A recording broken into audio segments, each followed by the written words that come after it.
All right, welcome to another episode of the Fatboy FadeAway Sports, a Sunday edition here, boys. Back to our morning show here, episode 87. We have 87 subscribers. Thank you to anybody that has subbed to our podcast. We've been getting a little bit more views than lately. We appreciate anybody that has listened. It really does mean a lot to us. Gentlemen, we're here on the week before Memorial weekend. We're here. We're almost in the summer. Dub's still playing basketball. That's always a good thing. Getting closer to the finals, 2 wins away. We'll definitely get Tyler your takes here on the Mavericks game and the Warriors series, as you weren't able to join us for the last one.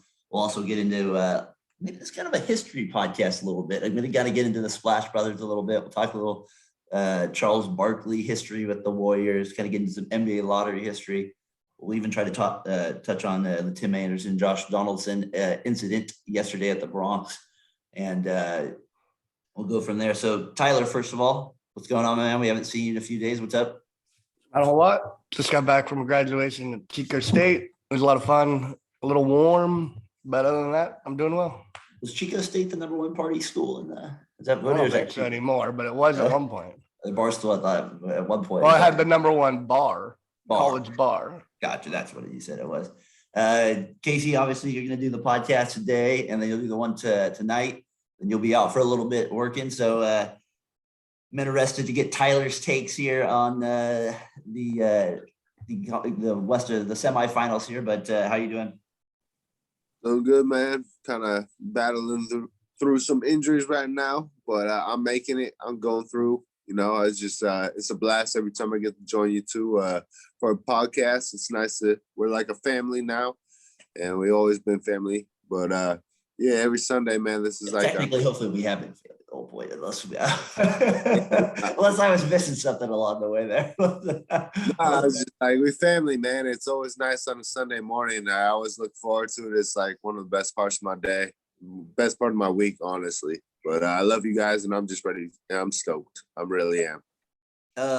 We had a funny question yesterday on Twitter about what was our favorite. There was like a basketball Twitter question I answered that kind of got a few responses. I saw a few other people responded. Just maybe they saw it even before. Was like, what was your favorite basketball movie? There was like 4 choices. There was like I think it was Like Mike, Space Jam, and Coach Carter. Coach Carter. I responded with Coach Carter, of course.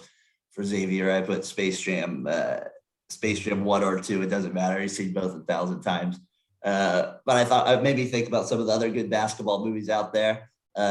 Tyler, you said your favorite was Love and Basketball? Absolutely. It doesn't beat, it's all fair in love and basketball. It's just, I live by it. Case, you got one? I would say Above the Rim, because that's me and Tyler and his brother used to watch it all the time. Above the Rim, Tupac. I always thought that was like, why are they playing basketball on a roof? I was like, why we got to get a net out there. I was like, what are we doing out there? That's a good movie, though. Above the Rim. That's always a classic one. What's the one with God? What's his name? I forget. It's not Blue Chips, but the one from the guy that played Hollow Man. You know what I'm talking about? Oh, that's Blue Chips. No, you're talking about the other ones I kind of mentioned, Casey. I had Glory Road. Maybe these will remind you of it. Hannah's, her favorite one is Six Man with Marlon Wayne.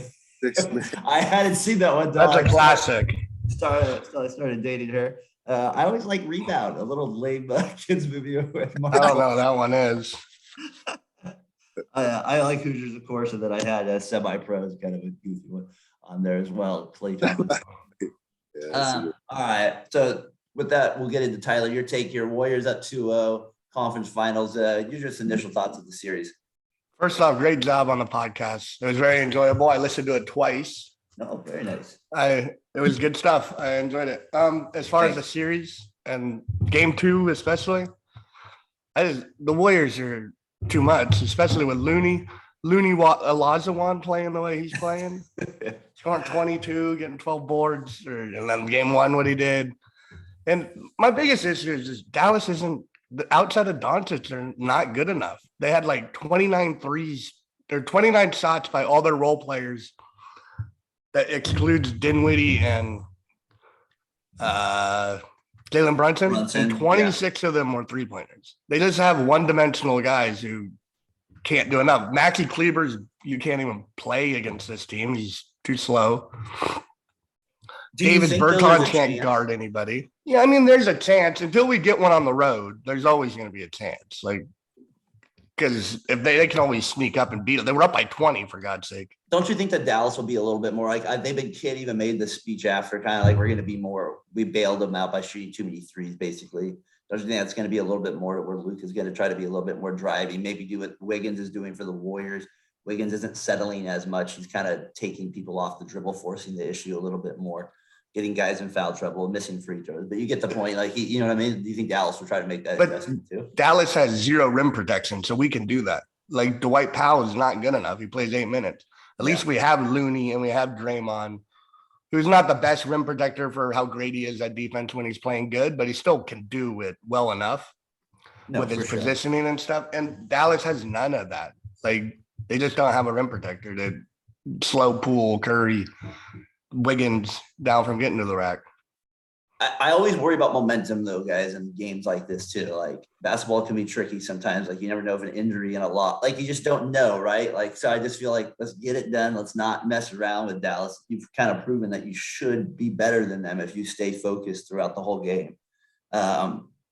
I know going to the road, that's going to be a completely different story, but that's going to be the key. Can they stay focused, Casey, on the road? That's not always the case with the Warriors. They get lazy. They do always, but the thing that proves me wrong is they always win well, they have like 24 straight games with the series, but in some of those games they get demolished. So they get in some of their losses over the years, they have been taken to the shed. So we'll see what the Warriors do. I expect them to get game 3 or game 4. I had the Warriors in 6. So I'm kind of based on that. I kind of think Dallas will get both, but that would worry me big time, and the momentum would change at that point. So, what do you think, Case? Well, one of the biggest indicators right now, I think, throughout the playoffs for the Warriors, if they're out rebounding teams, they're going to win the game.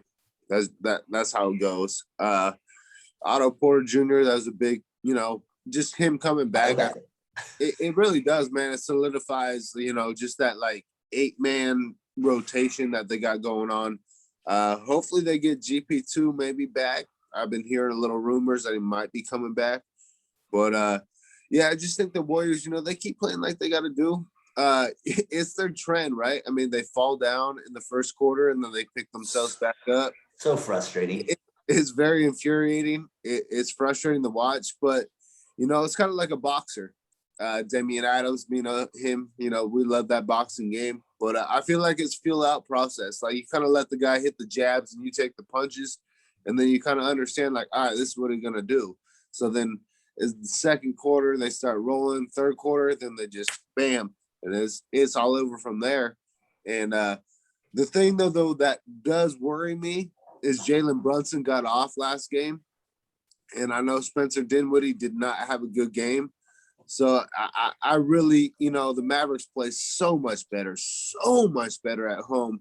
So I expect a big game from Dinwiddie, and, just that, like I said, they needed 3. I think they need 4 guys. So that core that they have with, Dinwiddie, Brunson, Luka, and then maybe Kleba, if he can chip in, the role players always play better at home. So I think that'll be a big factor.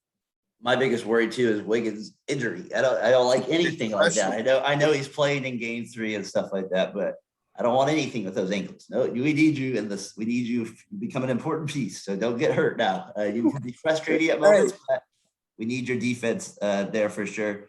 Hey, Tyler, if Marcus Smart can come back after that ankle injury, I expect Andrew Wiggins to play, because that shit was nasty. So nobody has healing water in the locker room like the Celtics organization. I don't know how they do it. They got players that it look like they died, and then they come back in the second half. It goes all the way back to Paul. Leaving in a wheelchair. All right, Tyler, real quick with Luka, he has a great game too. Said he was sick. They said he was sick game 1. Gave him a lot of magic medicine. He felt a lot better. He's fantastic. I mean, I don't know what to say. Like, he's unreal. The Warriors did a good job, though, making him have to, like, back in, take extra dribbles. He still got his points. He hit dagger threes throughout the whole game. Me and Casey talked about that on the last pod. People compare him to Larry a little bit. I always feel like the skin color is part of the reason that happens. I don't know. You know what I mean? It is, right? It is. And then because we watched a few throwback Larry Bird games. I don't see any. Larry Bird never played ball dominant. That man was always moving, screening, posting up.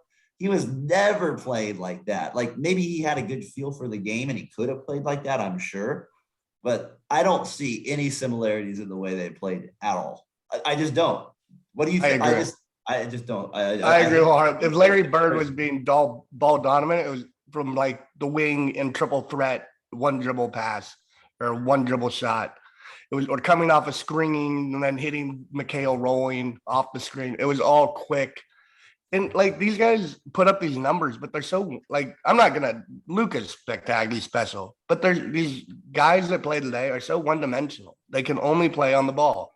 Why can't Luka come off a screen and get that extra foot moving? Like now you're on the move with some room between you and your defender. You're gonna be unstoppable.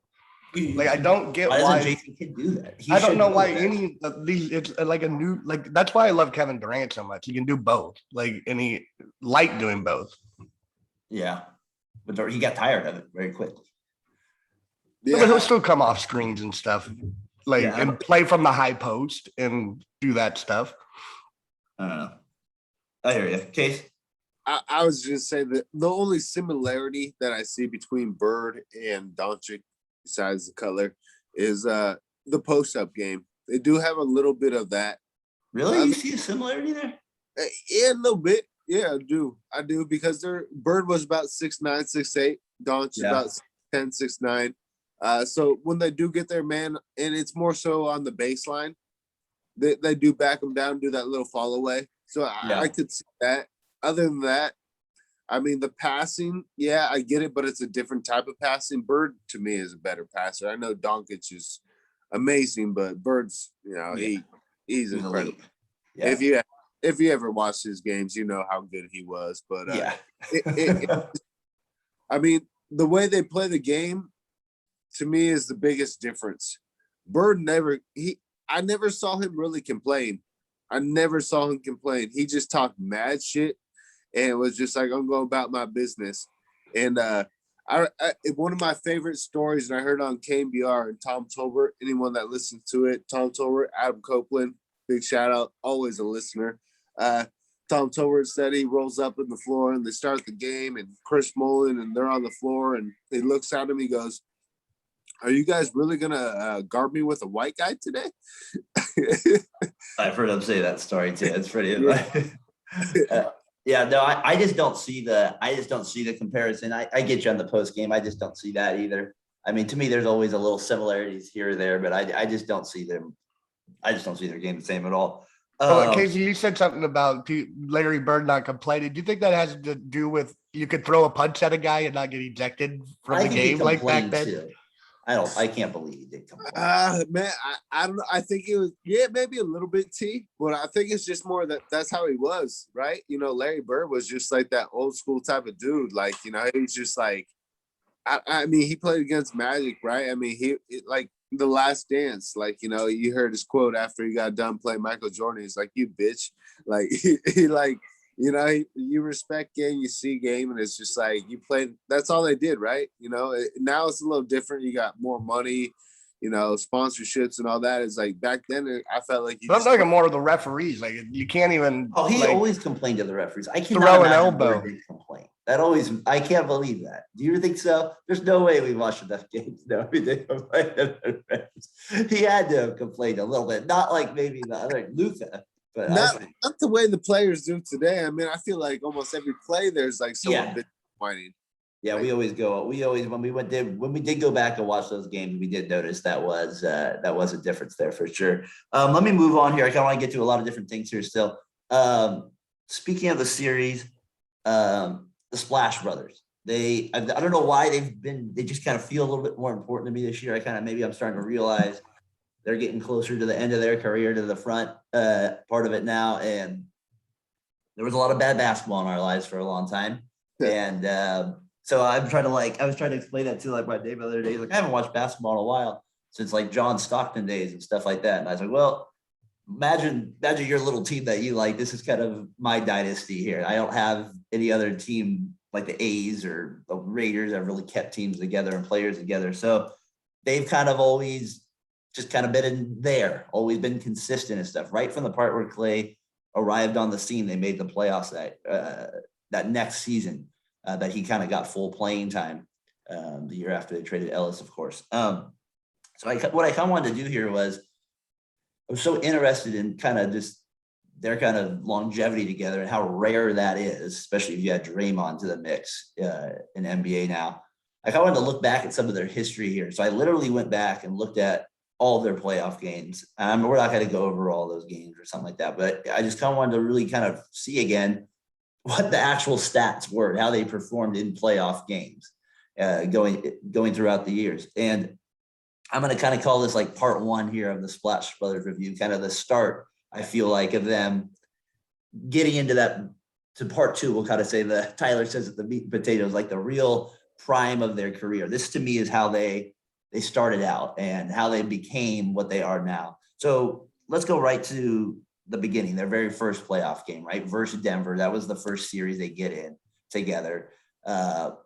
And I said game one was important because I kind of wanted to see what their stats were in that first game. And I remember they lost game one.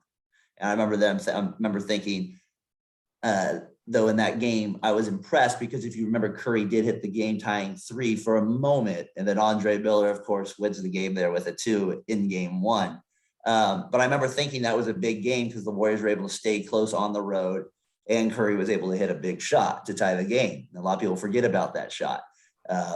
A big shot tied the game, quarter 3. It wasn't an easy shot either, as I remember. So I look back at those stats, has 3 to tie the game, big there. And then we go to game 2. Obviously, they lose that one.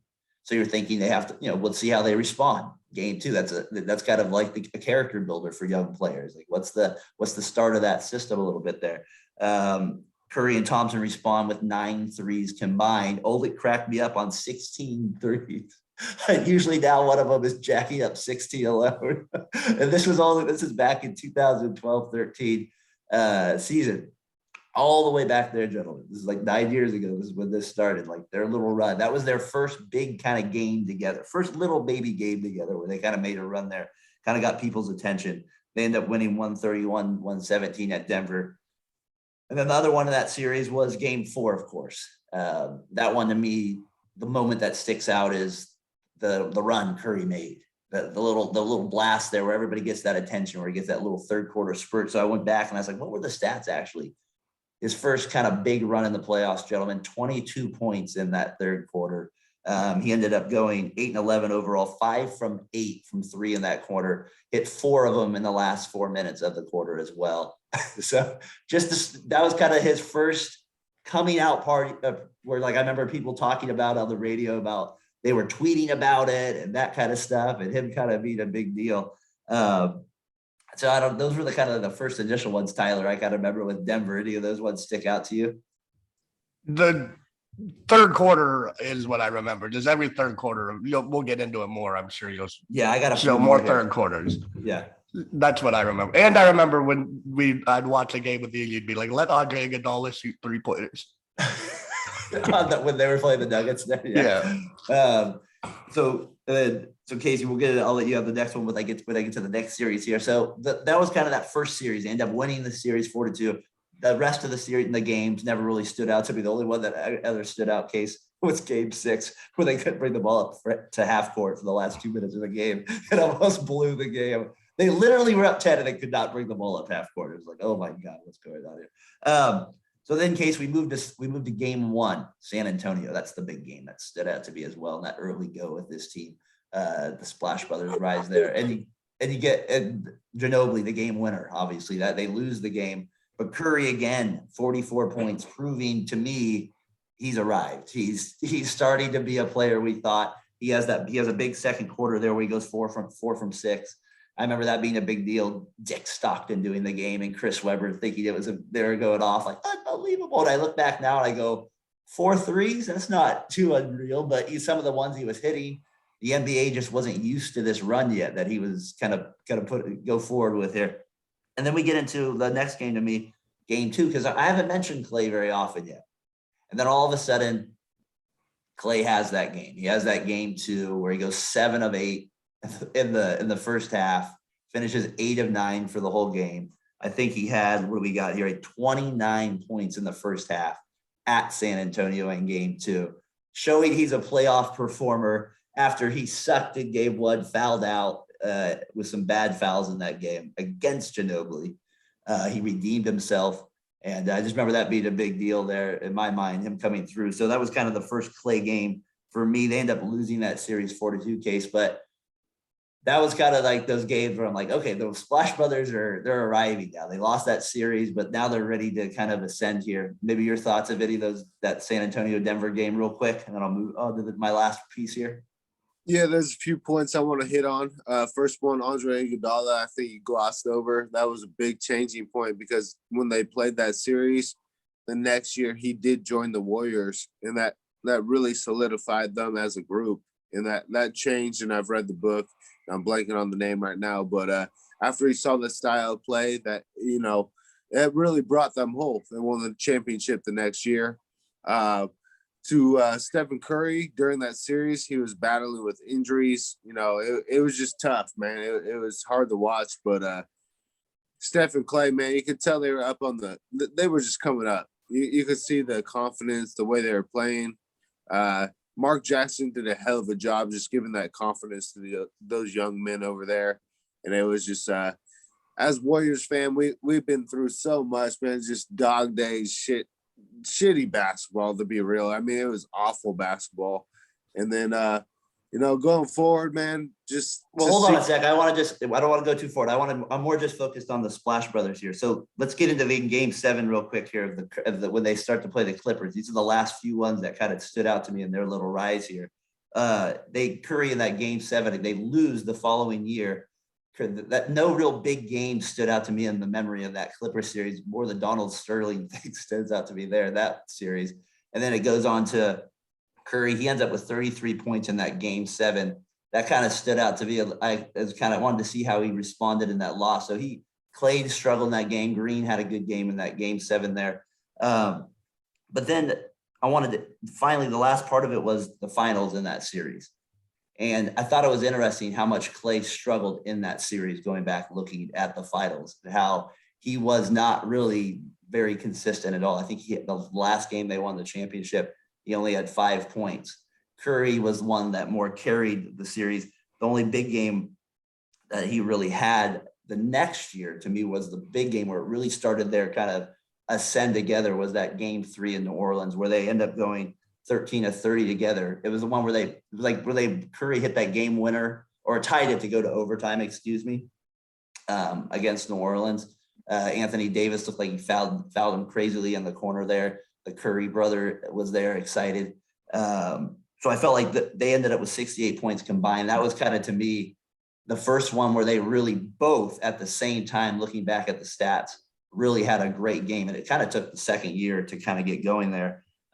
So to me, that's kind of put a little bow on my first part of the Warriors Splash Brother rise kind of together, and some of the looks at some of their first games there, kind of getting started going forward. Next week, I'll kind of get into more of their middle series here, a little bit the big games, and we'll kind of end with where they finished up here the last few years with the Raptors series. But I don't know, gentlemen, just kind of looking back at the Splash Brothers, that detailed, it was kind of interesting seeing how the games actually correlated with what my memory was of how they performed in these big moments. Tyler, anything with that? Yeah, one more thing about is Klay was inconsistent in these years, these couple of years, but you saw that he was the perfect counter to Curry playing next to him, because he was bigger and he could D up and he'd guard the best player. Where before it was him and Monte, and you saw the deficiencies that Curry would have at certain points when they had to go against bigger guards. And you were just like, all right, you kind of knew, even on this rise, that, all right, these are the two guys that are going to carry this franchise for years to go. Last thing, and then we'll take a break here. I'll leave it to both of you guys. Any out of all those games I mentioned, was there one where you're kind of like, oh yeah, I kind of forgot about that one, or oh yeah, that was a game I kind of thought about too? I don't know if we've gotten to the point. It's when Curry went at 2015 versus New Orleans, so they haven't. I don't think there's a. Yeah. The game one Curry winner against the Pelicans. Yeah, that was that That was was game the three. great. Game three. That was game one, I thought. No, game three on the road. Oh, you're right. It was game in three. New Orleans. Yes, yeah. For me, it was the Denver one. That little flurry game three. That was the first one I can remember. Casey, you have one of those games. The Curry flurry. I love it because he's all pumped up and jacked up. He's young, and Jared Jackson's putting his hands up. Yep, that was the one for sure. He was like, "Get off me! I don't want to touch you. You're too hot. I don't want to touch you at that point." All right, let's take a break there real quick. We'll kind of be back with the last few things. I got Barkley I want to kind of get into with the Warriors, and then we'll kind of finish it up here. All right, we'll be back. This tonight on TNT, number 8 beats number 1 in the best of 7 for the first time. True to his word, Charles also believes in Golden State after their round 1 victory over the It's going to be loud in there in the second round, huh? Oh, national nightmare continues. Well, you know what time it is, folks. We're going to talk a little Barkley Bay Area. It always comes out this time of year when the Warriors are in the playoffs. I have to get into it just because it's just kind of one of these funny things they always play up on TNT, and everybody always asks out here, is he kind of doing it as a, is he doing it just to kind of get publicity? Well, of course he is doing it for that reason. You know what I mean? He knows what he's doing. He's not an idiot, but there is history, Tyler, of him going all the way back with the Warriors, back to 2007, like we just played there with the We Believe. Do you want to maybe cue up our other clip here where he also makes a little comment about the Warriors? A little race or a little slur. Down, take Dirk down on that box, hammer them little midgets on the box. So he's been going at the Warriors forever. So back in there, and right now I think he's just having fun with it. But I gotta want to just say, do you think he really? You're right, and y'all suck too. It's been hilarious kind of to watch. He does a great job with it. I think it's all kind of fake, but I do think back in 2007, his emotions were real. He did want Dallas to win, and that's when it turned on people in the Bay Area. And he's been, I mean, he always had good success. He had like 56 points against here way back then. I don't know. Your just initial thoughts, Tyler, on the Barkley thing here? It's fun. I mean, the Bay Area fans pay it so much mind that like he has to keep doing it. Like, yeah, both sides enjoy doing it. We love going at Barkley. Barkley loves coming back at people. So it's just gonna be a continuous cycle until he retires. So I don't see it as any like hatred thing, other than like I think in the beginning he did not like those Warriors We Believe teams. He thought that team was a not very good team. The Warriors, some of the sides back then were great. And I think that Chris Webber dunk in 92 goes there. 90, I think it 93. was 92, 93. Yeah. I think he took it a little personal that it was against the Warriors. He had 56 that game, man. But John Nelson was singling you with Billy Owen. You can't be upset about that. Tom Colbert was guarding him. And Case back then, he also made the comment they just mad they're in Golden State and not in LA. The only place in California worth living is Los Angeles. He made some other comments that were pretty hilarious during those. What about Sausalito? Sausalito comments as well. Case, what are your thoughts on the Barkley Warriors fans kind of back and forth here? I mean, he must not like Northern Cal. He don't like grapes. He don't like weed. He don't like he's from Alabama. You know, it's all what it is, man. He like them big women in San Antonio. But game one, speaking of, I was just looking up right now. So the Warriors got swept by Phoenix 3-0. Chuck, the first game went 36-19.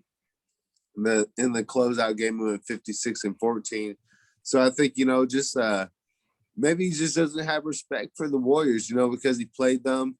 And he's just small. It was exactly, very similar team, and he's just like jump shooting team. Like they can't board. I'm gonna dominate, and yeah, man. I just feel like playing against them, he's like, man, like they're just not worthy of the talk. But I think now, like what you said, it's just more like publicity. And hey, when you own it, and I respect it. And Chuck's great. I love Chuck. He's one of my favorites. I think 2015 is where Warrior fans really maybe got more frustrated with him when he was really underestimating the team that won the first championship. I think that's where in the We Believe one, I think people even kind of took it as fun, but I think in that one, with that little kind of, it was a little bit more personal. It felt a little bit with the Warriors players as well, a little bit. I remember then too. One of the quotes was they had a terrific season, but I don't like jump shooting teams. I don't think you can make enough jumpers to win 4 series in a row. I said that for 24 years just now. I think you can physically manhandle them inside. And he liked teams like Portland with LaMarcus Aldridge and Memphis and San Antonio. He liked those type of teams there. But I just thought those were the years where it kind of turned for Warriors fans a little bit more. And now, Tyler, as your video shows, it's more back and forth, back to you suck and that kind of stuff. And so anyways, I just thought it was kind of fun to kind of bring up the little Barkley Warriors thing. It kind of makes the series, especially with the Mavericks again. You're right. And y'all suck too. Well, you know what, the Mavericks are second right now, Chuck. Hey, for real though, I gotta ask you guys this, and I don't know off the top of my head. Has Charles ever picked the Warriors to win a series? I think he even picked them to lose when they had Durant when the Clippers went. Yeah, they, like for fun too, like back then. He probably has picked them to beat like the easy teams, but not when it gets to that. You know he goes against that. I remember when they got Durant that he was like, this is unfair now. Like, this is too good. Like he's like the NBA stupid. Like this is he wasn't really giving them respect, like in the sense. No, yeah, he was just saying like they're gonna win. It's over.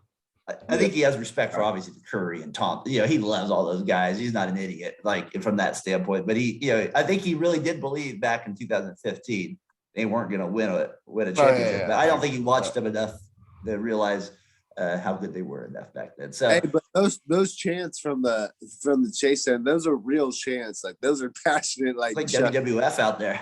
Yeah, and Chuck's playing up to it. So anyways, I thought that was kind of a little funny part of the Warriors series here. Real quick, the other series going on in the NBA, the Celtics Heat one, just feels like there's like an injury every like 5 minutes of that game over there. Is it an ugly series? It kind of feels, Tyler, like it's an ugly kind of series to watch. I know Butler had the big game. Now he's hurt. Lowry's been coming back. And like we kind of talked about in the last segment, Tatum and Smart go out for a few minutes there, and they were Smart and Horford were out game 1. I don't know. It just seems like kind of like it's been a good series, but it's like, and a good series in the sense of like been some quality play along the way, but it's kind of been like, for me, not that watchable yet. Yeah, there hasn't been a good game yet. Like that you're like, oh, this is a great game. Last night was okay, but it was more of a comeback. Yeah, it was okay at best. Yeah. I was impressed with the way Bam played. That's how the Heat have to play now. I think he needs to be the 3rd best player in the whole series if they want to win the series. Yeah, no, I agree there. Case, kind of going to a different subject here, if you don't mind me kind of keeping the podcast roll here, is the NBA lottery here. They just had that recently. I don't know if you knew that they had that here. And our guy, Tom Witt there, the Kings, they get to the 4th spot there. A little, what do we know? A little luck, little lady luck on their side. They get to the 4th spot. But what do you know? Not enough luck to probably guarantee themselves one of the best players in the draft. I think the best player in the draft here is Banchero from Duke. That's who I would take first. If I know a lot of people like Holmgren as well. He all 163 pounds of him soaking wet. There's a few other good options out there. Ivy's not bad from Purdue. I've seen some highlights from him. I like. I'm talking for Sacramento, no, but maybe for the other teams before. What do you think of the lottery? I look back, Case, at some of the history going back to from 2001 to now. The Western Conference has only won the lottery 8 times, and literally the 3 teams that have picked, they've picked twice, right? So only 3 teams out of those 8. It's been the Timberwolves, the Pelicans, and who was the other team? And the Clippers. And then you have the Blazers and Rockets one time in there. But the consistency of the bad teams always picking. So in the East, you always have the Wizards. The Cavs were in there a few times. It's always the same team. So I guess my point is, and these number 1 picks that go in the lottery, does it really matter if they go to a crappy organization? To me, based on what I'm seeing here, no. You know what I mean? Like a lot of these teams are always showing up in the lottery. If not, the player that they get like really bails them out for like 4 or 5 years, like the Bulls in 2008, or the Cavs, obviously, when they get LeBron or something like that. You know what I mean? Like other than that, these same teams end up in the same spot. So the lottery to me, I'm like, and I see the teams this year in the top 3, and I'm like, or top 4, and I'm like, I don't know if these guys even have a shot. You know what I mean? Maybe the Thunder, I guess. But what are your thoughts on the lottery here? To me, the best player in the draft it is from Wake Forest. It's Ivy. I really do believe. Purdue. Excuse me. Purdue. Excuse me. Same color. Same colors. Yeah, but I would take Ivy. To me, he has the most upside. Chet Holmgren. I just don't trust anyone that's drafted by Gonzaga. Like, I really don't. They have not proven to be very good professional players. I mean, they hold their own. Don't get me wrong. I just don't see them as superstar players. I know they play in the WCC, and it's not a knock on them. It's just who you play against. And Chet's supposed to be amazing. I don't see it. I do not see it. And Ivy, I could see more like a Jaylen Brown. I could see more like a D Wade in between there. Just No going Banchero love.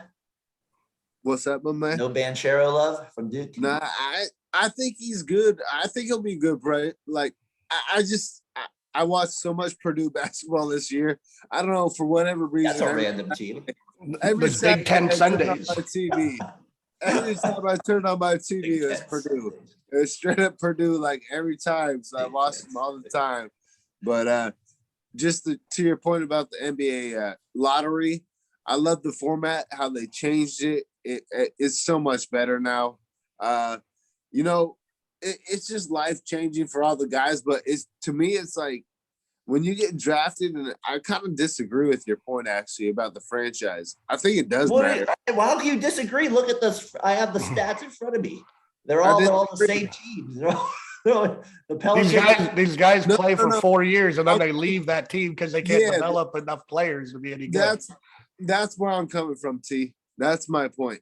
But it's the same team. Like, we're there. I don't like. Maybe it's a different way you're going about it. That you disagree. Yeah, but it is the same teams over and over. I mean, like a guy like Damian Lillard, right? I mean, if you're just about playing ball and you got to know that person when you're drafting them, I think you can like keep that person for 10 years. Yeah, but they didn't have the number one pick. I'm talking about literally the teams that had the number one pick too. They always end back up in the top. They end up back in. Like, they get their choice of the whole entire pick, and they can't stay on top. Like, they're always there, right? Continually picking. The Timberwolves, Pelicans, Clippers, Cavaliers, Wizards, Blazers. They show up in the Magic. They show up on the Timberwolves. Finally, might have got out of that little. They might have got out of it finally, but who knows? They might not be able to sign their players. But it depends on who you draft. I think a lot of people, and this part infuriates me, and it gets me so frustrated, and it really pisses me. Well, let's hear it. What is it? It makes me so fucking mad. All right. What is it? Jeez. If you draft a player and he's number one, he's got to love the game, right? Like, he's got to love the game. Like, don't just base it on talent. Like, Steph Curry, LeBron James, Anthony Edwards. Like, there's so many guys that are so talented in this league, and everyone belongs in the NBA. But if you don't have the drive to show up every single day and practice your ass off and just love it and love the game, then why are you going number one? You should not be number one. If your number one priority is not the love of the game, then you should not be number one pick. Well, there's a lot of players that should not have been the number one pick over the years. And that's the point of this list, that a lot of teams blow it because they pick guys that, like you're saying, maybe don't have the heart of the game. Maybe they have injury history. Something comes up. But the bottom line is, a lot of these teams end up in the same spot that they are. Even the Clippers, they took, our guy, Blake Griffin, that got him out of it for a little bit. But they until they got him, they were consistently in the loop as the number one pick. We're talking. Who did the Blazers take number one? You said they had the number one pick in 2007. They took Greg Oden. Oh, it was 2000. That seems so long ago. Yeah, it's been a while. So the Magic, they get the number one pick again. Casey, maybe to your point, they'll team up the Gonzaga teammates Suggs and Holmgren and try to prove you wrong. See, they're both freshmen from one WCC out east. I like it. All right, let's finish up the podcast here. We'll go to a whole different subject, baseball. It's kind of been on my radar again, Tyler. Getting ready. I know it's been totally off yours because you've been working so much. You're still kind of following the Giants, of course. But yeah. I know you noticed yesterday the White Sox Yankees thing that happened where I believe Donaldson was coming onto the field. I believe kind of right. I think he was coming onto the field. Anderson was leaving one way. I think he was. Donaldson was running the bases coming off the field as Anderson was coming off the field, and he referred to him as Jackie, and Tim Anderson took that, as he said in the post game, and there was a little brouhaha about when Donaldson came up next because Grandal went off on him, the catcher, on Donaldson right there. So watching the replay of it, you're kind of like, what the heck's going on? You know what I mean? Because nobody really knows, except for probably the White Sox, of course. The Yankees players are And Donaldson. And Donaldson, he's actually there. Like, you can see, he's like, what? I didn't mean anything like that. Like, you can see he's trying to tell Grandal that. And meantime, Grandal, the whole team is coming at him, pretty pissed off. So we have this little moment of Anderson after the game with a lot of La Russa, Abreu. I already mentioned Grandal, a few other players saying that he crossed the line with this comment, Donaldson calling him Jackie. Tim Anderson did take it as racist. My thoughts on it, and then I'll let you, Tyler, have the floor on it. And in case he's you as well, I just feel like I don't think he meant it racially. I don't know if it's even really a racist comment. This is like me speaking, but he took it racially.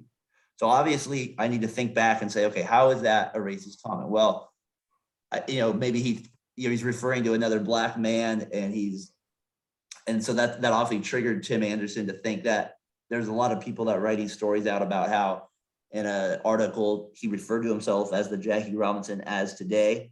And so Donaldson went on to basically say, that's why I called him that, because he was referring to himself as that in an article. So kind of a little tricky there with it. I don't think Donaldson honestly meant it racist. I think he was just trying to be an asshole. I mean, I'm being serious there. I think Donaldson has personality of being a complete asshole. I think he's shown that with his getting into it with guys at the end of the day. And I think that's what he was really trying to do. I think he was trying to be a dick.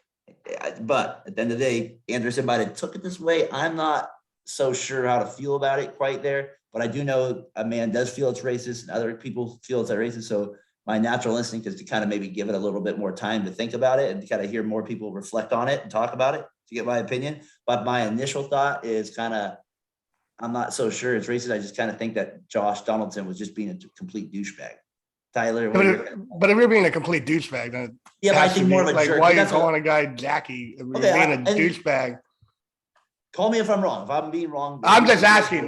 But if you're being a douchebag and you mean, he said he said the same thing. That's kind of what I'm saying. To me, that's not the same. Yeah, I don't know. Yeah. I mean, I'm not going to tell someone how they should feel about a certain word being called. Yeah, I'm not like that. So that's where I'm like, I don't, whatever you want to do. But if you take Josh Donaldson's side, he said that him and Tim Anderson have joked about it, and he's called them this in the past as like a joke, and they've laughed about it. And then this happened yesterday or Thursday, yesterday, Friday, Saturday, yesterday. Yeah. And then this brouhaha happened. So I don't know if it is what it is. I'm kind of surprised. I think he either meant nothing by it and he was just joking, or he meant it in a derogatory way. Do you think he meant it derogatory? That's I'm surprised you think it. I'm just why would you call someone that? He has a name. Address him by his name. I thought he was going to maybe get under his skin. I don't know if he meant it to be. Do you think he meant it he's going to take it as if you're trying to get under someone's skin, then that's a derogatory comment. I'm not saying nice things to get under your skin. Racist comment is that different than derogatory? I'm not going to be the judge of what's racist. Okay, all right. So that's not my job. I don't know what is racist. Well. I don't know. If we were doing the podcast, I'd be curious if that's how you would say it as well, because I don't I'm surprised. Usually, sometimes you're more like. That seems like not a sensitive comment. Maybe he's being a little sensitive. It doesn't seem that bad to me, but I'm not the one who's being called the word. I don't know. It's just the word named Jackie too. It should be it sounds like a compliment to me. That's why I said I thought he was being more of a dick, trying to kind of get him more then more just trying to say I'm gonna try to insult him with a racist comment. That doesn't mean that Anderson can't come to him and say it is a racist comment. But if they can kind of hash it out from there, especially if you're telling me they've had history with it. I don't know. That's what Donaldson said. Yeah. I don't know what Donaldson doesn't be not be telling the truth. I'm just trying to look at it from everything, all the quotes that everybody said, throw everything out, because it's right. That's a word that's we're kind of battling if you point here. Casey, what do you think? Hold on. First, let's look at who Jackie Robinson is. He's one of the greatest baseball men of all time. So how is that a negative comment? That's why I'm thinking maybe there's something I don't know between them where they Donaldson. Exactly. That's why I don't know why he would feel that would be the one thing for me. because you're right. The quote itself doesn't seem racist, but I'm saying maybe there's something between them that they know, like Anderson knows by him saying that there's something there. Like, you know what I mean? Like that would be kind of my thought. And Tony La Russa can shut the hell up. Look at his past discretions. Fire that man. Charles All right, Barkley. carry on. Cue Charles Barkley up for that. Just your thoughts. I don't know either one of them personally at all. So I can't really speak to like how they are as people. Like I don't know their day life, but words are a verb and that's an action. Your actions speak louder than words, and the words spoke louder than actions, I think. Anytime you speak about something controversial and you mention Jackie, I don't care. It's world. I feel like it's so much bigger than that. The game of baseball. If you said MJ, if you're speaking about baseball, you said Jackie, you say, something about hockey, say Gretzky, it's universally known about what you're talking about. And so I think you really need to be careful, especially if you're coming from a different race. Maybe if it's personified as a black player to another black player, it might have been taken in a different tone. And I don't know Josh Donaldson. Like I said, I don't know how they feel about each other. But sometimes in the heat of the moment, maybe, you think something's funny and it's corny and you're joking around. Life is different, man. We're living in a different generation now. We got so much going on. I really think you just need to respect people and just understand like where you're at, like understand your confines and, understand like your surroundings. And to me, it's just, I think what you were saying, Darren, he really kind of meant it a little bit. And then to Tyler's point, or excuse me, like he didn't really mean it. Like he meant to be saying it in a joke manner, but it came off and he probably doesn't like Josh Donaldson. So he took it as like, screw you, bro. Like, I'm just surprised Anderson went out, Case, and said like in the media, he thought it was racist. Like not saying it was, I'm just kind of, was like, wow, he kind of went all in there with this thing. That's what kind of, I guess that's what kind of jumped me to maybe talking about it a little bit more. That's all. And to my point, though, I think when you say Jackie and it's worldwide known, like in baseball world, like if you say Jackie, you know who you're talking about. Like there's one Jackie. They wear one, and I should say his full name to be respectful, Jackie Robinson, number 42. They celebrate it once a year. Like this is who baseball represents, the only number that gets worn once a year, and you're gonna call me by that name. Yeah, it should be said in not vain, but in respect. So don't do that. Like that. That's to me, it is crossing the line, and I would be pissed off too. Black, white, whatever it be. If you call me Jackie, I know what you're referring to. Unless you say it in a respectful manner, I don't want to hear that shit. Yeah, it's interesting. All that like, those words like that aren't like we don't usually even think of as like. Be a racist word is now take it as racist in a sense. Like, you know what I mean? So I was even thinking back to remember the Clippers, weren't they doing that with Doncic back in the COVID days or something like that? They're kind of, I remember there was like some racist things going on the opposite way there too. It's like they were getting into it Doncic in the COVID era, the bubble games there too. Those were some, and so that kind of made me think of this coming up the opposite way because they weren't really saying necessarily racist. Yeah, to me, it's that kind of, so it made me think of the same thing a little bit.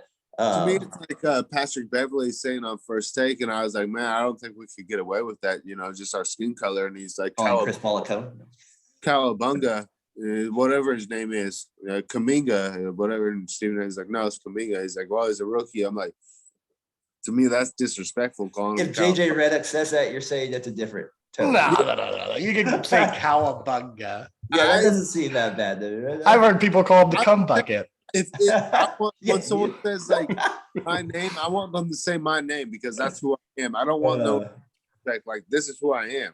Like don't call me by a different name. This is who I am, and if I tell you who I am, you better know my damn name.